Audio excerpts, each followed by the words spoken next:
جس دن سے عمران خان نے یہ اعلان کیا کہ لانگ مارچ ختم کر کے ہم واپس جا رہے ہیں، یعنی 26 تاریخ کی صبح، اسی دن سے ایک بحث چل نکلی ہے کہ کیا وجہ تھی، عمران خان نے یہ کیوں کیا، اور دوسرا سوال کہ عمران خان نے 6 دن کا الٹیمیٹم دیا اور کہا کہ 6 دن کے بعد میں پھر اعلان کروں گا اور ہم پھر واپس آئیں گے اور زیادہ تیاری کے ساتھ آئیں گے۔ تو دوسرا سوال جو عام طور پہ اب اور لوگ مجھے ہر جگہ پوچھ رہے ہیں، جو کہ ملتا ہے وہ سوال کرتا ہے، یا یہ کہ میرے ولاگ کے اوپر بھی بہت سارے لوگوں نے یہ لکھا ہوا کہ 6 دن کے بعد کیا ہوگا، کیا عمران خان دوبارہ ایسا پریشر اپنے لوگوں کے ساتھ لے کے آ کے ایسا پریشر حکومت پہ لا سکیں گے؟ میں سوال کرتا ہوں کہ کیوں نہیں۔ اس کے جواب میں عموماً یہ کہا جاتا ہے کہ پہلی بات تو یہ کہ عوام میں اس وقت بہت جوش تھا، ولولہ تھا، وہ تیار ہو کے آئے تھے، اور ان کے وہم و گمان میں بھی نہیں تھا کہ عمران خان اچانک یوں اعلان کر دیں گے، خاص طور پہ جب یہ کہا گیا کہ ہم اس وقت تک اسلام آباد سے واپس نہیں جائیں گے جب تک کہ اگلے الیکشن کے ٹائم کا یا تاریخ کا اعلان نہیں کر دیا جاتا۔ تو وہ تو نہیں ہوا۔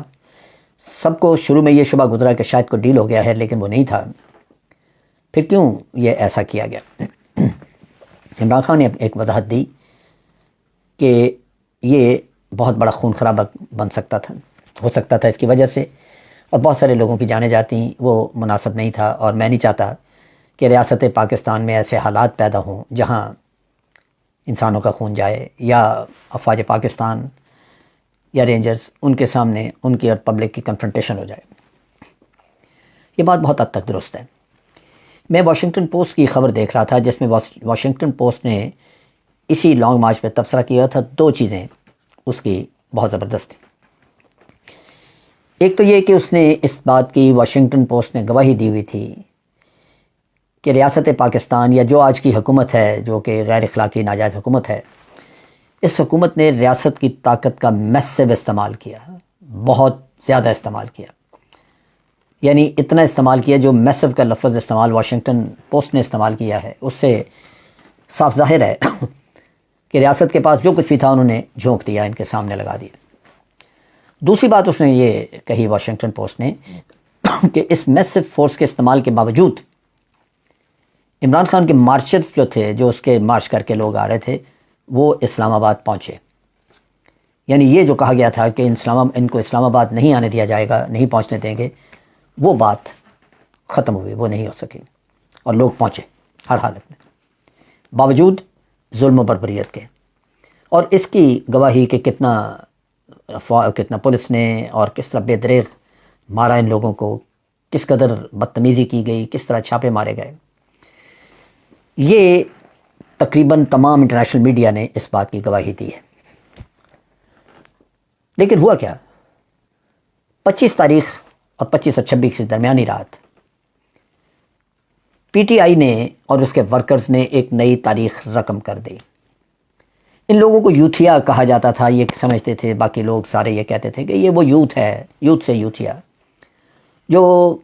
ممی ڈیڈی پارٹی، گانا بجانا، ڈانس، یہ چیزیں کرتے ہیں،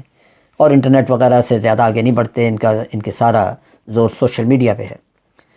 انہوں نے اس دن ماریں کھائیں اور جانے دیں، اور ماریں کھانے کے باوجود اپنے راستے سے، مشن سے نہیں ہٹے۔ میں اس سوال کے جواب میں، جب یہ لوگ پوچھتے ہیں کہ کیا دوبارہ خان ایسا پریشر بلڈ اپ کر سکے گا، ایسی مارچ ہو سکے گی، شکوک و شبہات تو کہیں بھی ہو سکتے ہیں، لیکن میں یہ کہتا ہوں کہ نہیں، اس سے بہتر ہوگی۔ اور اس کی بنیادی وجہ یہی ہے کہ جو 25-26 کی رات کو تاریخ لکھی گئی، وہ بڑی تابناک ہے۔ وہ لوگوں نے اپنے مقصد کے لیے بہت بڑی جسمانی قربانی دی۔ دوسری جو چیز میں نے بڑی امپورٹنٹ نوٹ کی وہ یہ تھی کہ جو لوگ اس میں شریک تھے وہ بے لوث، اور دوسری طرف انتہائی چارج، یعنی جذبے سے بھرپور۔ اس میں نے ریٹائرڈ سول سرونٹس اور افواج پاکستان کے ایئر فورس، نیوی، آرمی، ان کے ریٹائرڈ لوگ دیکھے، اور وہ جان دینے کے لیے تیار تھے۔ انہوں نے بار بار کہا کہ مارو گولی۔ یہ نقشہ میں نے صرف زندگی میں ایک دفعہ ذوالفقار علی بھٹو نے جب مارشاء اللہ لگایا اور نظام مصطفیٰ موومنٹ چلی اس کے خلاف، لاہور میں مارشاء اللہ لگا، اور نظام مصطفیٰ میں میں نے اس تحریک میں نے لوگوں کو دیکھا کہ افواج پاکستان کے سامنے آ کے سینہ تان کے وہ کھڑے ہو جاتے تھے، کہتے تھے مارو گولی، اور یہ مارو گولی والی تحریک دوسری میں نے یہ دیکھی۔ عوام کے اندر جب یہ سوچ پیدا ہو چکی ہے کہ انہوں نے پاکستان کی تاریخ کے کرپٹ ترین حکمران، کرپٹ ترین 3-4 خاندان، ان کے خلاف اٹھنا ہے، ان سے جان چھڑانی ہے، تو اس سے بڑا مقصد اور کوئی ہے نہیں۔ لہٰذا یہ چیز میرے لیے بالکل میں سمجھتا ہوں، مجھے روز روشن کی طرح نظر آتی ہے کہ پاکستان کے عوام اب بھی اٹھیں گے اور اس تحریک کو کامیاب بنائیں گے۔ جب مقصد آپ کے سامنے ایک ایسا موجود ہو جو آپ کو بتا رہا ہو کہ آج آپ ایک ایسے موڑ پہ آ کے کھڑے ہیں کہ اگر آپ نے درست ٹرن لے لیا تو ملک کا مقدر بدل سکتا ہے، اور اگر آپ درست ٹرن نہیں لیتے تو پھر آپ مقدر بدلنا تو دور کی بات، آپ مزید گہرائی میں کھڈ میں جا کے گریں گے۔ سو آج آپ ایک ایسی صورتحال سے دوچار ہیں جہاں آپ کے اوپر ایک ایسی حکومت مسلط ہوئی ہے، باہر سے بیرونی طاقتوں کے آشیرواد سے کہہ لیجئے، ان کی حمایت سے، ان کی مدد سے، تو قوم جاگی ہوئی ہے۔ سو میرا اپنا اندازہ ہے کہ یہ جو صورتحال ہے اس میں تبدیلی نہیں، بلکہ لوگ اس معاملے میں اسی طرح اٹل رہیں گے جیسے وہ پہلے تھے۔ خرابی کیا ہے جو آئندہ اس مسئلے میں ہو سکتی ہے؟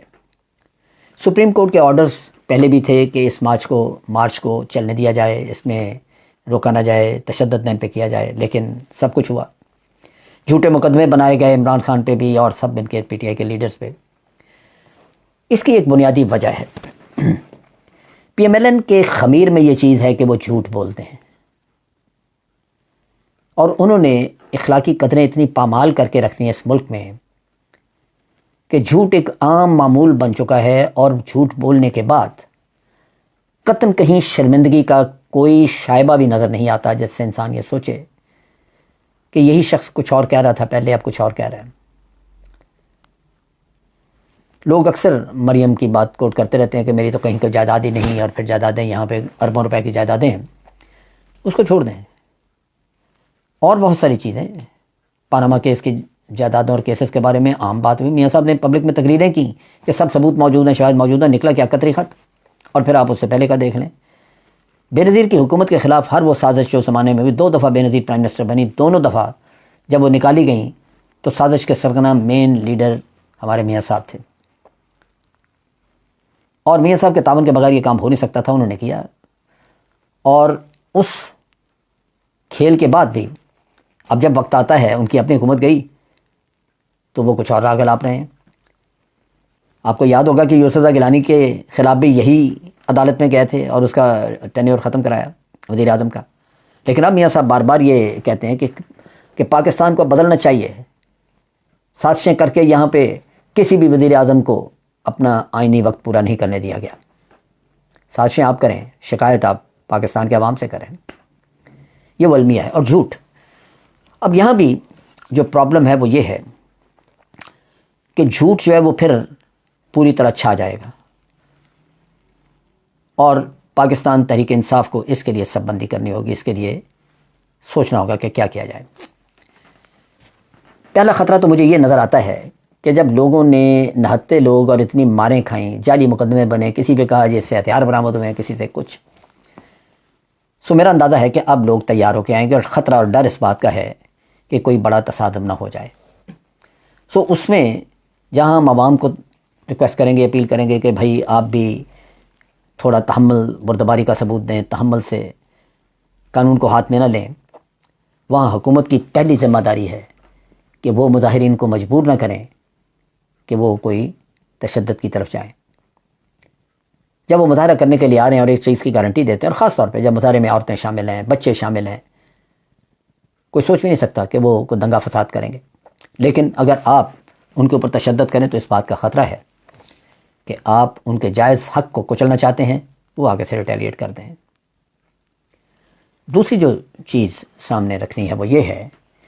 جو پی ٹی آئی کے لیے مسئلہ آ سکتا ہے وہ یہ ہے، اور وہی جھوٹ۔ یہ ضروری نہیں ہے کہ پی ٹی آئی کے لوگ یا کوئی اور کوئی تشدد کرے یا کوئی ایسا غیر قانونی کام کرے، لیکن یہ لوگ خود غیر قانونی کام کر کے جواز اس کو بنا کے آپ کے ذمے لگا کے پی ٹی آئی کے لوگوں کے، اور اسی کو جواب بنا کے پھر آپ پہ چڑھ دوڑیں۔ اس کی مثالیں موجود ہیں کہ جہاں پہ اسلام آباد میں یہ پی ٹی آئی کے لوگ احتجاج کر رہے تھے، ڈی چوک پہ پہنچ کے وہاں درختوں کو آگ لگائی حکومت کے لوگوں نے۔ پی ٹی آئی کے تو لوگ لگا ہی نہیں سکتے تھے، شدید گرمی میں آپ، سردیاں ہوتی تو میں کہتا کہ چلیں ٹھیک ہے، انہوں نے کسی درخت کو آگ لگا دی اور اس سے کوئی ہیٹ لے رہے ہیں، لیکن جہاں گرمی پیاس لگی ہوئی ہے اور آپ اس شدید گرمی میں کھڑے ہونا مشکل ہے، آپ آگ لگا دیں گے تاکہ آپ کو چاروں طرف سے بھون کے رکھ دیا جائے، اور پھر جھوٹ بولا کہ جی میٹرو اسٹیشن کو آگ لگا دی گئی، وہ بھی کوئی نہیں لگی۔ تو اس کے لیے آپ کو ویڈیو کیمریز اور سارا ثبوت کا مسئلہ رکھنا چاہیے، آپ کے مختلف جگہوں پہ ہونے چاہیے، تاکہ حکومت کی یہ جو منصوبہ بندی ہے کہ جھوٹ کی بنیاد پہ وہ آپ کے اوپر کیسز بنائیں اور آپ کو مار دھاڑ کریں، اس کو بہانہ بنا کے تشدد کریں عوام کے اوپر، وہ روکنا ہوگا، وہ دیکھنا ہوگا۔ اور اگر بے جا تشدد کیا جاتا ہے تو میرا خیال ہے اس تشدد کا جواب بھی پھر ٹھیک ٹھاک ملنا چاہیے۔ حکومتیں آپ کی سرپرست ہیں، ان کی ذمہ داری ہے کہ قانون کی پاسداری کریں، قانون کو امپلیمنٹ کرائیں، لا اینڈ آرڈر کی سچویشن پیدا نہ ہونے دیں، باقی عوام کا تحفظ کریں، اور مظاہرین کا یہ فرض ہے کہ وہ اس کے مطابق کام کریں۔ لیکن جب مظاہرین کوئی غلط کام نہ کریں اور اس کے اوپر حکومت یہ کرے تو پھر لازماً تصادم ہوگا۔ اب کہنے کی بات یہ ہے کہ 25 مئی کے بعد جو کچھ ہم نے دیکھا، اس کی بنیاد پہ میں ہر حالت میں یہ سمجھتا ہوں کہ اب ان پی ٹی آئی کے یوتھیا لوگوں میں بڑی میچورٹی آ چکی ہے، ان کے اندر وہ غصہ بھرا پڑا ہے کہ پاکستان کن لوگوں کے ہاتھ چلا گیا ہے۔ وہ لوگ جو عمران خان کو چھوڑ دینا چاہتے تھے، آج وہ بھی پریشان اور غصے سے بھرے ہوئے ہیں کہ یہ کن کے ہاتھ چلا گیا ملک۔ تو یہ تو ایک کاز ہے جو موجود ہے۔ دوسری طرف یہ ہے کہ جب ایک پولیٹیکل پارٹی ٹرانسفارم ہو جاتی ہے، وہ ایک امیچور پولیٹیکل پارٹی تھی جہاں نوجوان کچھ اور ان کے کھیل تماشے، وہ اس سے باہر نکل آئے ہیں۔ اب مجھے لگتا یہ ہے کہ جو توقعات پہلے ان لوگوں سے نہیں تھی اب وابستہ کر لینی چاہیے، اور یہ ایک ایسا زبردست مارچ ہوگا کہ جو حکومت کو ہلا کے رکھ دے گا۔ اس میں لوگوں کی ریزالو، پچھلی مارچ کا تجربہ، اپنے ساتھ وہ آسائشیں، کھانا پینا چیزیں اس کو لے کے آنا، اور اسی طرح پولیٹیکل پارٹی جو ہے پی ٹی آئی، ان کا بھی اپنا انتظام کہ وہ کیسے اپنے لوگوں کو لک آفٹر کریں گے، یہ ساری چیزیں پہلے کی نسبت بہتر ہوں گی۔ اور میں توقع کرتا ہوں کہ اس دفعہ جو پولیٹیکل مارچ آئے گا، جو مجھ سے لوگ سوال کرتے ہیں میں ان کو یہی جواب دیتا ہوں کہ آپ دیکھیے، تیار رہیں، یہ پورے ڈٹرمنیشن کے ساتھ آئیں گے اور پہلے سے زیادہ طاقت کا مظاہرہ کریں گے۔ میری توقع بھی یہی ہے، کیونکہ ہم اس دوراہے پہ کھڑے ہیں جہاں ہم نے اپنے لیے ایک صحیح راستہ چننا ہے، جہاں ہم نے دیکھنا ہے کہ یہ اسی طرح کے کرپٹ اور مجرمانہ ذہنیت کے لوگ جو سب ضمانتوں پہ بیٹھے ہوئے ہیں، کبھی آئندہ اس وطن عزیز کے اوپر حکمرانی نہ کر سکیں۔ یہ وطن، یہ ملک چوروں، ڈاکوؤں، لٹیروں اور جرائم پیشہ لوگوں کے لیے نہیں بنایا گیا تھا۔ ہم سب کو اس چیز کا احساس کرنا ہے اور ملک کو ان لوگوں کی عزت سے بچانا ہے جو اس سے مخلص نہیں، جو حکومت تو یہاں کرتے ہیں لیکن ان کی جائیدادیں اور ان کی جنتیں باہر بسی پڑی ہیں۔ یہاں تو وہ صرف اپنے لیے مال و دولت اکٹھا کرنے کے لیے آتے ہیں، عیش و عشرت تو کہیں اور ہے۔ آج کے لیے اتنا ہی۔ افواج پاکستان زندہ باد، پاکستان پائندہ باد۔